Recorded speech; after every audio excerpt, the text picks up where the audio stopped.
मथुरा से अधिवक्ताओं के विरुद्ध एक बहुत बड़ी कार्रवाई की खबर सामने आई है। मथुरा में प्रशासन ने कचहरी प्रांगण के अंदर 300 चैम्बरों को ध्वस्त कर दिया है। समझिए 300 चैम्बर कितनी बड़ी संख्या होती है। किसी भी कचहरी के लिए आमतौर से ये कह सकते हो कि पूरी कचहरी के ही सारे चैम्बर तोड़ डाले। और ध्वस्तीकरण की यह कार्यवाही दिन में नहीं की गई, बल्कि छुट्टी के दिन इतवार की रात को की गई, संडे की रात को की गई। आज जब वकीलों ने देखा कि उनके चैम्बर वहां नहीं हैं, ध्वस्त हो चुके हैं, गड्ढा खोद दिया गया है, उनके चैम्बर्स में रखी हुई फाइल, कंप्यूटर, लैपटॉप, उनका कुछ अता पता नहीं कि वो कहाँ गए। जिसके बाद वकीलों में गुस्सा जाहिर था, वह धरने पर बैठ गए, नारेबाजी शुरू की और सिटी मजिस्ट्रेट को इसके लिए जिम्मेदार ठहराया। सिटी मजिस्ट्रेट चोर है जैसे जैसे नारे लगाए। लेकिन सवाल यहाँ पर यही बनता है, क्या सिटी मजिस्ट्रेट की इतनी हैसियत है कि वह बिना प्रशासन के, बिना ऊपर से आदेश लिए इतनी बड़ी कार्रवाई कर सकता है।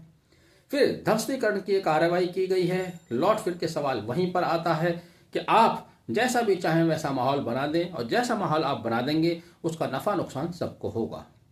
पिछले कुछ सालों से बुलडोजर कल्चर को बहुत ही ज़्यादा सराहाया जा रहा है। बुलडोजर कल्चर बड़ी आसानी से किसी का भी मकान ढा देता है, किसी की दुकान ढा देता है। उसी क्रम में आज नंबर हम वकीलों का आ गया। काश वकीलों ने शुरू से ही इस बुलडोजर कल्चर का विरोध किया होता, शुरू में ही इसको रोक दिया होता, जो कि इंसानों के खिलाफ था, जो कि इंसानियत के खिलाफ था, जो कि मानवता के खिलाफ था, तो आज वकीलों का नंबर नहीं आया होता। अब वकील धरने पर बैठे हुए हैं, मांग कर रहे हैं कि उनके चैम्बर बनाकर दिए जाएं, 50-50 हज़ार रुपये जुर्माना दिया जाए। उनको कोई शायद आश्वासन भी आधा अधूरा मिला है। कल फिर आंदोलन की रणनीति बनाई जा रही है, तैयारी की जा रही है। लेकिन अगर डीएम मथुरा को सुना जाए तो उनके शब्दों से ऐसा कुछ नहीं लगता कि वो वकीलों को चैम्बर बनाकर देंगे या मुआवजा देंगे।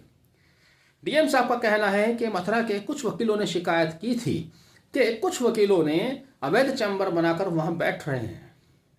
वकीलों की शिकायत वकीलों ने की थी, यह बात समझ से परे है।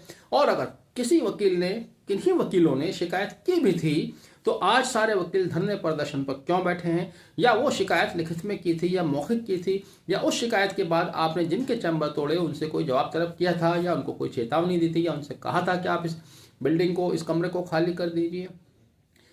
बिना किसी पूर्व सूचना, बिना किसी नोटिस दिए आपने वकीलों के चैम्बर ध्वस्त कर दिए।